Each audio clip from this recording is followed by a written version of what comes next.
আজ আপনাদের একজন ফিলিস্তিনি মায়ের গল্প শোনাবো, যাকে বিনা অপরাধে ইসরায়েলের জেলে কাটাতে হয়েছিল 3000টি রাত। মুভির নামও হচ্ছে 3000 নাইটস। এই মুভিটি বেশিরভাগ দেশেই ব্যান করে দেওয়া হয়েছে, কারণ এই মুভিতে এমন কিছু সত্য ফুটে উঠেছে যা আপনি কল্পনাও করতে পারবেন না। তাই এই মুভিটি নিয়ে আপনাদের কাছে দুটি বিশেষ রিকোয়েস্ট। আপনি ফিলিস্তিনিদের কষ্ট অনুভব করার জন্য হলেও এই গল্পটি সম্পূর্ণ দেখুন, আর কোথাও খুঁজে পেলে পুরো মুভিটি দেখুন, আর পারলে শেয়ার করে দিবেন, কারণ এই মুভিটিকে পশ্চিমারা খুব বেশি মানুষকে দেখার সুযোগ দেয়নি। তো চলুন জেনে আসি হৃদয়কে কাঁপিয়ে দেওয়া এক মায়ের গল্প। বাইরে তখন ঝুম বৃষ্টি হচ্ছিল। কিছু ফিলিস্তিনি সাধারণ মানুষকে ইসরায়েলি বর্বর সেনারা গ্রেপ্তার করেছে, আর তাদেরকে কারাগারের দিকে নিয়ে যাওয়া হচ্ছিল। এই বন্দীদের মাঝে একজন ফিলিস্তিনির স্কুল শিক্ষিকাও ছিলেন। ভদ্রমহিলার নাম ছিল লেয়াল, যাকে নিয়ে মুভির গল্প। একজন ইসরায়েলি অফিসার তাকে জিজ্ঞাসাবাদ করছিল। লেয়াল মূলত একজন আহত হামাস যোদ্ধাকে তার গাড়িতে করে লিফট দিয়েছিল, যে কারণে ইসরায়েলি সৈন্যরা তাকে গ্রেপ্তার করেছে। আর এই অফিসার লেয়ালের কাছে সেই ছেলেটির পরিচয় জানতে চায়, কিন্তু লেয়াল তো তাকে চেনে না। পরদিন একজন মহিলা ইসরায়েলি অফিসার লেয়ালকে খুব ভালোভাবে চেক করে, আর তার সাথে যত রকমের খারাপ আচরণ করা যায় তার সবই করে। লেয়াল এই জেলে 735 নম্বর কয়েদি। জেল থেকে লেয়ালকে একটি কম্বল দেওয়া হয়, আর একজন মহিলা অফিসার তাকে নিয়ে যায় তার নতুন ঠিকানায়। লেয়াল যখন করিডোর দিয়ে হাঁটছিল, তখন চারদিকে শুধু চিৎকারের আওয়াজ আসছিল। লেয়াল তার সেলের সামনে এসে দাঁড়ায়। এই সেলে যে কয়েদিরা ছিল তারা কেউই ফিলিস্তিনি না, তারা বিভিন্ন দেশের নাগরিক। আর সেখানের মহিলাগুলো ছিল খুবই উগ্র। তারা নিজেদের মধ্যে মারামারি করছিল। এই মোটা মহিলার নাম হচ্ছে রিচেল, আর এই চিকন নেতা টাইপের মহিলাটি হচ্ছে সুলামিত। সুলামিত লেয়ালকে দেখে তার দিকে এগিয়ে আসে, আর তার সাথে খারাপ ব্যবহার করতে থাকে। বলতে থাকে, তুই ফিলিস্তিনি তাই না, তোর ভাগ্যে খারাপ কিছু আছে। কিন্তু লেয়াল একদম চুপচাপই দাঁড়িয়ে থাকে, তার মুখ থেকে কোনো শব্দ বের হচ্ছে না। তখন রিচেল নামক মহিলাটি সুলামিতকে বলে, তুই এখান থেকে যা, এই মেয়েটাকে আমি দেখছি। ওই দিন রাতের বেলা সেলের অন্য সবাই ইচ্ছে মতো নেশা করছিল, আর লেয়াল এক কোণে চুপচাপ বসেছিল। পরদিন সকাল হয়, সেলের সকল কয়েদিকে বাইরে ডাকা হচ্ছিল। লেয়াল গত রাতে ওই জায়গায় বসে বসেই ঘুমিয়েছে। পুলিশ অফিসারদের কাছে লেয়াল শুধু সাহায্য চাইতে থাকে, তার স্বামীকে যেন একটু খবর দেওয়া হয়, কিন্তু পুলিশ অফিসার তাকে বারবার ইগনোর করে যাচ্ছিল। সেল থেকে একে একে সবাইকে বের করা হয়। ওই জেলখানার এক সাইডে থাকতো পুরুষ কয়েদিরা, আর অন্য সাইডেই মহিলা কয়েদিরা। সকল বন্দীকে জেলের মধ্যে থাকা খোলা জায়গায় আনা হয়। লেয়াল এখন অনুরোধ করতে থাকে ওই অফিসারকে। তখন পাশে থাকা তার সেলের কয়েদিগুলো এই বিষয়টা নিয়ে হাসি ঠাট্টা করতে থাকে। তখন কিছুটা দূরে দাঁড়িয়ে থাকা একজন মহিলা কয়েদি লেয়ালকে বলে, ওরা এমনি এমনি তোমার কথা শুনবে না, ওদের সাথে কোনো ডিল করো। দৃশ্য পরিবর্তন হয়। আমরা দেখতে পাই লেয়ালকে অন্য একজন মহিলা অফিসারের রুমে নিয়ে আসা হয়েছে। সে লেয়ালকে বলে, তোমার আমাদের কাছ থেকে কিছু পেতে হলে তোমাকেও আমাদেরকে সাহায্য করতে হবে। তখন পুলিশ অফিসার লেয়ালকে একটি দায়িত্ব দেয়। জেলবন্দি মহিলাগুলোর মধ্যে অনেকেই বাইরের পৃথিবীর সাথে যোগাযোগ করে, কিন্তু সেটা কিভাবে, সেই বিষয়টা লেয়াল খুঁজে বের করে এই অফিসারকে বলবে। পরের দৃশ্যেই আমরা দেখতে পাই লেয়ালকে সুযোগ দেওয়া হয়েছে তার হাজবেন্ড ফরিদের সাথে কথা বলার জন্য। ফরিদ তার ওয়াইফ লেয়ালকে বলে, আমি তোমাকে খুব তাড়াতাড়ি এখান থেকে মুক্ত করব, তবে আমাদের প্রমাণ করতে হবে যে তুমি নির্দোষ। ফরিদ লেয়ালকে বলে, তোমাকে বলতে হবে যে ওই ছেলেটি তোমাকে ভয় দেখিয়েছিল। কিন্তু লেয়াল বলে, ছেলেটি তো আমাকে ভয় দেখায়নি। ফরিদ বলে, এছাড়া আমাদের কোনো উপায় নেই। লেয়ালের হাজবেন্ড তার কাছ থেকে বিদায় নেয়। লেয়াল তার সেলের মধ্যে চলে আসে। সেখানে এসে সামান্য একটি পেন্সিল নিয়ে সুলামিত নামক সেই মেয়েটির সাথে তার ঝগড়া হয়, আর ঝগড়ার এক পর্যায়ে মারামারি। তখন একজন মহিলা অফিসার সেখানে চলে আসে, আর তাদের মারামারি থামায়। তখন সুলামিত নামক মেয়েটি ওই অফিসারকে বলে, এই মেয়েটি গোপনে ফিলিস্তিনিতে বার্তা পাঠায়। ব্যাস, এটা শোনা মাত্রই অফিসার লেয়ালকে একটি আলাদা বদ্ধ ঘরে আটকে রাখে। ওই অন্ধকার ঘরে বসে লেয়াল চিৎকার করে কাঁদছিল। কাঁদতে কাঁদতে সে একসময় বমিও করে দেয়। পুলিশ অফিসার সেটা দেখে লেয়ালকে জেলের ডাক্তারের কাছে নিয়ে যায়। ডাক্তার লেয়ালকে ভালোভাবে চেক করে, আর লেয়ালকে সে জিজ্ঞেস করে, আপনি কি জানতেন না যে আপনি প্রেগনেন্ট? লেয়ালের চোখ বড় বড় হয়ে যায়, সে মা হতে চলেছে। পাশে দাঁড়িয়ে থাকে ইসরায়েলি পুলিশটি বলে, জেলে বাচ্চা জন্ম দেওয়ার কোনো নিয়ম নেই, ওটাকে পেটের মধ্যেই মেরে ফেলো। ডাক্তার তাকে জানায় সেটা এখন আর সম্ভব না। ডাক্তার ওই পুলিশ অফিসারকে আরো বলে, মহিলাটিকে এখন অন্য কোনো সেলে দিয়ে দাও, তার এখন বিশ্রাম প্রয়োজন। এর পরের দৃশ্যেই আমরা দেখতে পাই লেয়ালকে নতুন একটি সেলে দেওয়া হয়েছে। এখানে যারা ছিল সবাই ফিলিস্তিনি। লেয়ালকে দেখে প্রথমে রিহান নামক একজন মেয়ে এগিয়ে আসে, আর লেয়ালকে নিজ থেকেই বলে, তোমার হাতের জিনিসগুলো আমার হাতে দাও। রিহান একে একে সবার সাথে লেয়ালকে পরিচয় করিয়ে দিতে থাকে। ইনি হচ্ছেন লিহালি, তার দুই নাতি ওই জেলের মধ্যে রয়েছে। ইনি হচ্ছেন জামিলা, আর ইনি হচ্ছেন সানা। সানা হচ্ছেন একজন বিপ্লবী যোদ্ধা। তিনি লেবাননের, কিন্তু ফিলিস্তিনির হয়ে ইসরায়েলের বিরুদ্ধে লড়াই করেছে। সেই জন্য গত 15টা বছর ধরে তিনি এই জেলের মধ্যে আটকে আছেন। সানা অনেকটা রাগান্বিত হয়ে জিজ্ঞেস করে, তুমি ওই অফিসারের রুমে কেন গিয়েছিলে, আর তুমি আমাদের সেলেই বা কেন এসেছো? তখন রিহান সানাকে বাধা দেয় আর লেয়ালকে তার বেডে বসতে বলে। লেয়ালের এই নতুন সেলের মানুষগুলো ছিল অত্যন্ত ভালো। লেহাল এই প্রথম এই জেলের মধ্যে কোনো একটি বেডে শোবার জায়গা পেল। সব বন্দীরা ঘুমিয়ে পড়ে, চারদিক শুনশান নীরবতা। পরদিন সকাল হয়। লেহালের চোখের পানিগুলো এই কদিনে কাঁদতে কাঁদতে প্রায় শুকিয়ে গিয়েছে। জেলের হলরুমে দুপুরের খাবার দেওয়া হয়। লেয়াল ভয় ভয় সামান্য কিছু খাবার খেয়ে সে তার সেলেই ফিরে আসে। রাতের বেলা সেলের বাকি সবাই মিলে সাংকেতিক ভাষা দিয়ে ছোট ছোট চিঠি লিখছিল। সেখানে কেউ পরিবারের প্রতি ভালোবাসা প্রকাশ করে, কেউ পরিবারের কাছে গরম কাপড় চায়, কেউ বা কিছু খাবার। কিন্তু লেয়াল তার বেডে চুপচাপই শুয়েছিল। এদের সবাইকে দিনের বেলা ইসরায়েলি সেনাদের জন্য পোশাক তৈরি করতে হতো, কিন্তু সানার একটি হাত না থাকে তার এই কাজ করতে হতো না। বন্দীদের মধ্যে একজন ইসরায়েলি সেনাদের পোশাকের গোপন এক জায়গায় লিখে দেয়, লাভ প্যালেস্টাইন, অর্থাৎ ফিলিস্তিনির প্রতি ভালোবাসা। লেখাটা সে লেয়ালকেও দেখায়। দৃশ্য পরিবর্তন হয়। আমরা লেয়ালকে সেই পুলিশ অফিসারের রুমে দেখি। অফিসার লেয়ালকে জিজ্ঞেস করছে, সময় কিন্তু চলে যাচ্ছে, তুমি কি সিদ্ধান্ত নিয়েছো? তুমি কখন অ্যাবর্শন করবে? লেয়াল বলে, আমি আমার স্বামীর অনুমতি ছাড়া কিছুই বলতে পারবো না। তখন অফিসারটি লেয়ালের দিকে টেলিফোনটি আগিয়ে দেয়। লেয়াল তার হাজবেন্ডকে কল করে, আর সে তার হাজবেন্ড ফরিদকে জানায় যে সে প্রেগনেন্ট। কিন্তু টেলিফোনের ওপাশে ফরিদ একদম চুপ করে থাকে।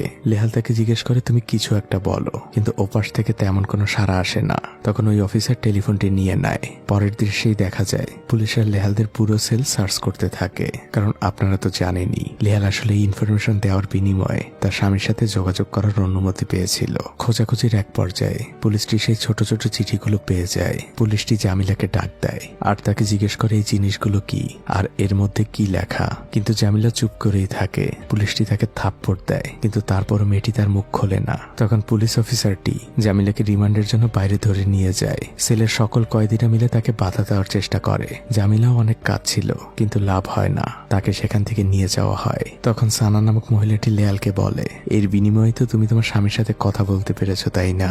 লেয়াল চুপ করে থাকে। সানা তাকে মারতে যায়। তখন অন্যরা সবাই মিলে তাকে বাধা দেয় আর বলে যে লেয়াল প্রেগনেন্ট। কিন্তু লেয়ালের হাতের মধ্যে একটি কাজ থাকায় লেয়ালের হাতটা কেটে যায়। লেয়ালকে আবারও জেলখানার হসপিটালে নিয়ে আসা হয়। সেখানে আয়মান নামক একটি ছেলে তার সেবা করছিল।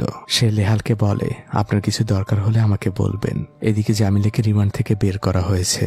তাকে দেখেই বোঝা যাচ্ছিল তার উপর দিয়ে কি ঝড় গিয়েছে। পরদিন ওই জেলে আরো কিছু নিরীহ ফিলিস্তিনিকে ধরে নিয়ে আসা হয়েছে। লেয়াল জানালা দিয়ে সেই বন্দীগুলোকে দেখছিল। ওই দিন দুপুরবেলা খাবার সময় রিচেল নামক সেই মোটা মহিলাটি সানার দিকে তার খাবারগুলো ছুঁড়ে মারে আর তাকে ফিলিস্তিনের কুকুর বলে গালি দেয়। সানার মাথায় রক্ত উঠে যায়। সানা ওই মহিলার উদ্দেশ্যে বলতে থাকে, আমার একটা হাত নেই দেখে আমাকে দুর্বল মনে করিস না, মৃত্যুর ভয় আমরা পাই না। মুহূর্তের মধ্যে ওখানে খাবার ছড়াছড়ি শুরু হয়ে যায়। পুলিশ এসে বাধা দেয়, কিন্তু শুধুমাত্র পুলিশ সানাকেই অপমান করে আর তাকে বলে, রিচেল তো ঠিকই বলেছে, তোদের এখনো বাঁচিয়ে রেখেছে, এটাই তোদের ভাগ্য। দৃশ্য পরিবর্তন হয়। লেয়ালের সাথে তার আইনজীবী দেখা করতে এসেছে। আগামীকাল লেয়ালকে কোর্টে তোলা হবে, তাই তার আইনজীবী তাকে সবকিছু বুঝিয়ে দেয় যে কি কি উত্তর দিতে হবে। পরদিন যথারীতি কোর্ট শুরু হয়। সেই ফিলিস্তিনি যোদ্ধা ছেলেটিকে হাজির করা হয়েছে। এই ছেলেটি সেই ছেলেটিই ছিল। লেয়াল তার দিকে তাকিয়ে আছে। বিচারক লেয়ালকে জিজ্ঞেস করে, আপনি ভালো করে দেখুন, এই ছেলেটি কি ওই দিন আপনার গাড়িতে আপনাকে ভয় দেখিয়ে উঠেছিল কিনা? লেয়াল তো একজন ফিলিস্তিনি নারী। তার কাছে মনে হয়েছিল এই ছেলেটিকে তার থেকে বেশি প্রয়োজন তার দেশের, তাই লেয়াল তার নিজের মুক্তিকে কুরবানি করে দেয়। সে বলে এই ছেলেটি ওই ছেলেটি না। ছেলেটিকে কোর্ট থেকে নিয়ে যাওয়া হয় আর লেয়ালকে বিচারক 8 বছরের সাজা শোনায়। লেয়াল এই জেলখানাটাকে এখন নিজের ঠিকানা মনে করে নিয়েছে। পরদিন ছিল বন্দীদের পরিবারের সাথে দেখা করার দিন। লেয়ালের হাজবেন্ডও তার সাথে দেখা করতে এসেছে। সে লেয়ালকে জানায় ইসরায়েলিরা তাদের বাড়ি ধ্বংস করে দিয়েছে, তাই সে ওখান থেকে পালিয়ে মিশর চলে যাবে আর সেখানে যে নতুন জীবন শুরু করবে। আর সে লেয়ালকে এটাও বলে, তুমি কি বাচ্চাটাকে নষ্ট করে দিয়েছো? লেয়াল বলে, না, আমি আমার বাচ্চাকে এখানেই জন্ম দিব। ফরিদ বলে, তুমি কি পাগল হয়ে গিয়েছো? তোমাকে এখানে থাকতে হবে। লেয়াল বলে, আমাকে আর আমার সন্তান নিয়ে তোমার চিন্তা করতে হবে না, তুমি তোমার নতুন জীবন নিয়ে ভালো থাকো, এই দোয়া করি। এইভাবেই ওই জেলখানায় কাটতে থাকে লেহালের জীবন। পার হয়ে যায় অনেকগুলো দিন। একদিন জামিলা অনেকগুলো চিঠি নিয়ে দৌড়ে সেলের মধ্যে আসে। আজ সবার জন্য তাদের পরিবার থেকে চিঠি এসেছে। সবাই তো অনেক খুশি। লেয়ালের জন্য একটি চিঠি এসেছে।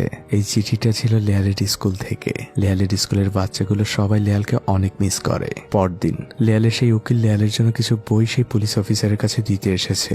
উকিল ওই অফিসারকে রিকোয়েস্ট করে, মেয়েটা প্রেগনেন্ট, ওর প্রতি একটু তো মানবতা দেখাও। পুলিশটি রেগে যায় আর সে বলে, ওদের জন্য কোনো মানবতা নেই। তোমার যদি ফিলিস্তিনিদের প্রতি বেশি মায়া হয় তাহলে তোমাকেও জেলের মধ্যে ঢুকিয়ে দেই। উকিল মহিলাটি অপমানিত হয়ে সেখান থেকে চলে যায়। এভাবে কেটে যায় আরো কয়েকটা দিন। সানা নামক সেই মহিলাটি সবাইকে একটি বিপ্লবী বই পড়ে শোনাচ্ছিল আর তার পাশে বসে সবাই মুগ্ধ হয়ে সেই স্বাধীনতার গল্প শুনছিল। গল্প পড়া শেষ হয় তখন জামিলা তার কণ্ঠে একটি গান ধরে। এই গানটি তাদের প্রিয় গান। সবাই মিলে একসাথে গানটি গাইতে থাকে।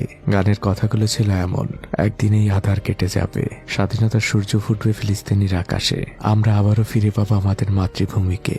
গানের মধ্যে হঠাৎ করে লেয়ালের পেইন উঠে যায়। লেয়ালকে জেলের হসপিটালে আবারও নিয়ে আসা হয়। তার হাতগুলো হ্যান্ডকাপ দিয়ে আর পাগুলো শেকল দিয়ে বাঁধা হয়। প্রচন্ড প্রসব যন্ত্রণায় লেয়াল চিৎকার করছিল আর সকল যন্ত্রণার অবসান ঘটিয়ে এই পৃথিবীতে আসে ফুটফুটে একটি বাচ্চা ছেলে। বাচ্চাটির জন্ম এই অন্ধকার জেলখানার রুমে হলেও মা তার ছেলের নাম দেয় নূর, অর্থাৎ আলো। লেয়াল তার সন্তানকে বুকে চেপে ধরে আদর করতে থাকে।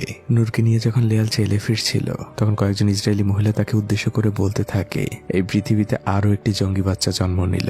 মা লেয়াল চুপচাপ তার ছেলে ফিরে আসে। তার ছেলের সবাই অনেক খুশি। সবাই নূরকে অনেক আদর করতে থাকে। নূর শুধু একজন থেকে আরেকজনের কোলে যাচ্ছিল। সবার মুখে শুধু একটাই কথা ছিল, মাশাআল্লাহ। নূর ছিল খুব ফুটফুটে সুন্দর একটি বাচ্চা। জামিলা তো উঁচু জানালার কাছে যেয়ে চিৎকার করে বলে, হে আল্লাহ, তোমার কাছে হাজার শুকরিয়া, তুমি আমাদের মাঝে নূরকে পাঠিয়েছো। পরদিন লেয়ালের মা তার সাথে দেখা করতে আসে। সে নূরকে দেখে খুবই খুশি হয়। সে লেয়ালকে বলে, নূর দেখতে একদম তোর মতো হয়েছে। লেয়াল তার মাকে জিজ্ঞেস করে, ফরিদ কি নূরের কথা কিছু জানে? লেয়ালের মা বলে, আমি তাকে জানিয়েছি, কিন্তু মনে হয় না সে কখনো ফিরবে। লেয়াল চুপ করে থাকে। লেয়ালের মা নূরের জন্য কিছু ড্রেস আর খেলনা নিয়ে এসেছে, কিন্তু ওখানে থাকা পুলিশরা তাকে বাধা দেয় আর লেয়ালকে তারা জেলের মধ্যে নিয়ে যায়। এভাবে কেটে যায় কয়েকটা দিন। নূর এখন কিছুটা বড় হয়েছে। নূর এখন ওখানে সবার মধ্যমণি। সবাই সারাটা দিন শুধু নূরকে নিয়েই ব্যস্ত। মা লেয়াল সারাক্ষণই তার ছেলেকে কোলে কোলে রাখে আর পরম মমতা নিয়ে তাকে আদর করে।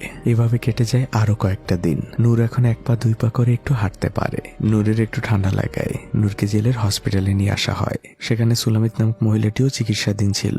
সুলামিত তার পূর্বের কাজের জন্য লেয়ালের কাছে ক্ষমা চায়। লেয়ালদের প্রত্যেক দিন ইসরায়েলি সেনাদের জন্য রান্না করতে হতো, কিন্তু জামিলা ছিল একটু বেশি প্রতিবাদী। তার এসব কিছু সহ্য হয় না। যারা তাদের আত্মীয়দের মারছে তাদের জন্যই তাদের রান্না করতে হবে। জামিলার এসব সহ্য হয় না। সে পুরো রান্নাটা নষ্ট করে দেয় আর বরাবরের মতো আবারও জামিলাকে রিমান্ডে নেওয়া হয়। কেটে যায় আরো অনেকগুলো দিন। নূরের এই জেলখানায় আজ 2 বছর পূর্ণ হলো।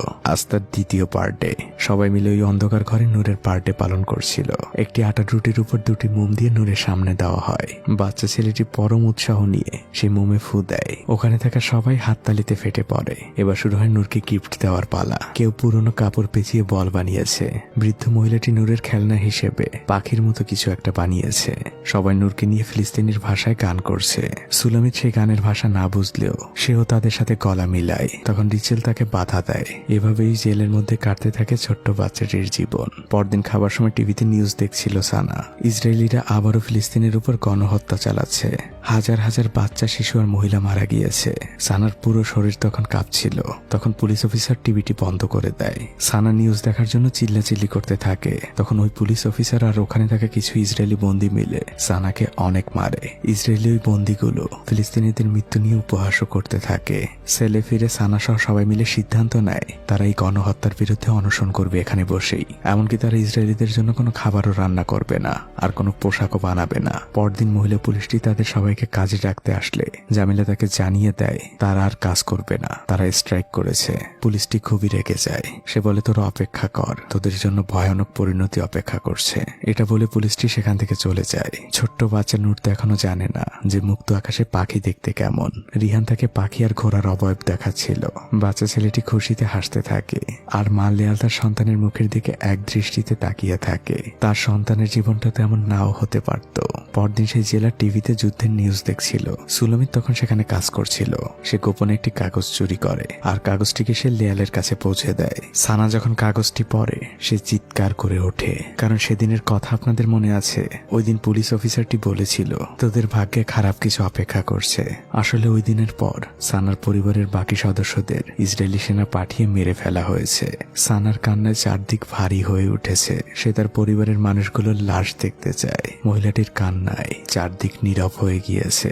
রাতের বেলা সবাই আগুন জ্বেলে প্রতিবাদ করতে থাকে। তখন জেলার আদেশ দেয় সকল ফিলিস্তিনিদের আলাদা আলাদা জেলে রাখার জন্য। তখন সেই পুলিশ লেয়ালদের সেলে আসে। লেয়াল আর তার ছেলে নূরকে সেখান থেকে বের করে নিয়ে যায় আর তাদের অন্য একটি সেলে জায়গা দেওয়া হয়। বাচ্চা ছেলে নূর অনেক ভয় পাচ্ছিল।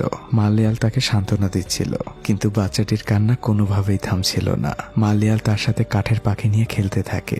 বাচ্চাটাও তার মার সাথে খেলছিল।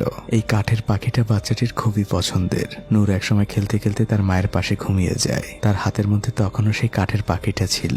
মা তার নিষ্পাপ সন্তানটির মুখের দিকে তাকিয়ে থাকে। নূরের কাঠের পাখিটা সত্যিকারের পাখি হয়ে গিয়েছে। এই দৃশ্যটির গভীরতা অনেক বেশি। এই ছোট্ট বাচ্চাটির যে বয়সে এই মুক্ত পৃথিবীতে তার আনন্দ করার কথা, সেই বয়সে সেই অন্ধকার ঘরের মধ্যে বড় হচ্ছে। দৃশ্য পরিবর্তন হয়। সেই জেলার লেয়ালদের ছেলে আসে। সে লেয়ালকে বলে তোমার ছেলের তো 2 বছর হয়ে গিয়েছে, আর তুমি তো নিয়মটাও ভালো করে জানো। 2 বছরের পরে তোমার ছেলেকে এখানে তুমি রাখতে পারবে না। এটা বলে জেলা সেখান থেকে চলে যায়। বাচ্চাটি তার মাকে জড়িয়ে ধরে কাঁদছিল। লেয়াল স্ট্রাইক করছিল, তাই তার বাচ্চাটিকেও জেল থেকে কোনো খাবার দেওয়া হয় না। তখন গোপনে সুলামিত নূরের জন্য কিছু খাবার লেয়ালের হাতে দেয়। আর সুলামিত লেয়ালকে বলে তোমাকে আমি বিদায় বলার জন্য এসেছি। আমাকে খুব তাড়াতাড়ি এখান থেকে মুক্তি দেওয়া হবে। লেয়াল সুলামিতকে বলে তুমি নিজের খেয়াল রেখো। পরদিন রিহানকেও লেয়ালের ছেলে নিয়ে আসা হয়। রিহান অনেক কাঁদছিল। স্ট্রাইক করার কারণে রিহানকে তার পরিবারের সাথে দেখা করতে দেওয়া হচ্ছে না। তার ছোট ছেলেটা অনেক অসুস্থ। রিহান লেয়ালকেও বোঝায় আমরা মারাই স্ট্রাইক করতে পারবো না। রিহান আর লেহাল স্ট্রাইক ভেঙে কাজে ফিরে যায়। লেয়াল কাজ থেকে ফিরে দেয়ালে ছবি এঁকে তার বাচ্চাকে শেখাচ্ছিল এটাকে ঘর বলে। এভাবে বৃষ্টি হয়। এই ঘরের মধ্যে পরিবারের সবাই মিলে সুখে শান্তিতে বসবাস করে। বাচ্চা ছেলেটি এখনো জানে না বাড়ি দেখতে কেমন হয়। এই জেলটাই তো তার জন্য বাড়ি। পরদিন অনেক বছর পর ফরিদ লেহালের সাথে দেখা করতে জেলে এসেছে। ফরিদ এই প্রথম তার সন্তান নূরকে দেখলো। ফরিদ নূরের জন্য একটি খেলনা রোবট নিয়ে এসেছে। নূর সেটা দেখে খুবই খুশি হয়। লেয়াল ফরিদকে রাগান্বিত অবস্থায় জিজ্ঞেস করে তুমি কেন এসেছো? ফরিদ বলে আমি তোমাদের ভালোবাসি তাই। লেয়াল বলে তুমি তো 2 বছরে একটা চিঠি লেখনি, একবার দেখতেও আসেনি। নিজের সন্তান হয়েছে শুনেও তার মুখটা দেখার তোমার ইচ্ছে হয়নি। আমাদের মা ছেলের তোমাকে প্রয়োজন নেই। এটা বলে লেয়াল সেখান থেকে তার সন্তানকে নিয়ে চলে যায়। লেয়াল আবারও নিজ থেকে স্ট্রাইক করার সিদ্ধান্ত নেয়। সে সেই বার্তা পাশের সেলে জানিয়ে দেয়। লেয়াল আবারও তার বাচ্চাকে ছবি এঁকে বোঝাচ্ছিল এটা হচ্ছে তোমার বাবা, এটা তুমি, আর ওই দূরের যে হাঁসটা দেখতে পাচ্ছ ওটা হচ্ছে আমি। যখন রাত হয়ে যাবে তখন বাবা তোমাকে ঘুমাতে বললে তুমি ঘুমিয়ে যাবে, আর ওই দূরের হাঁসটা যে আমি। মা একসময় সাঁতার কাটতে কাটতে তোমার কাছে ঠিকই চলে আসবো। লেয়াল আসলে বুঝে গিয়েছিল তার স্ট্রাইক করার কারণে তার ছেলেটিকে খুব তাড়াতাড়ি তার কাছ থেকে নিয়ে যাওয়া হবে। তাই সে নূরকে বাইরের পৃথিবী সম্পর্কে একটু ধারণা দিচ্ছিল। পরদিন সেই দিনটা চলেই আসে। কয়েকজন পুলিশ অফিসার লেয়ালের ছেলে আসে। তারা লেয়ালকে বলে তোমার সন্তানকে এখন আমাদেরকে দিয়ে দিতে হবে। নূর মা বলে চিৎকার করছিল। সে তার মাকে শক্ত করে জড়িয়ে ধরেছে। সে কোথাও যাবে না। কিন্তু বর্বর ইসরায়েলিগুলো একজন মায়ের কাছ থেকে তার সন্তানকে কেড়ে নেয়। নূরের চিৎকারে চারদিক ভারী হয়ে উঠেছে। মা লেয়ালও চিৎকার করে কাঁদছে আর নূর বলে বলে ডাকছে। সর্বশেষ নূর অনেক দূর থেকে একটি মা বলে চিৎকার দেয়। তারপর সেই শব্দটা লেয়ালের কান্নার সাথে মিলিয়ে যায়। লেয়াল নূরের একটি জামা জড়িয়ে ধরে কাঁদতে থাকে।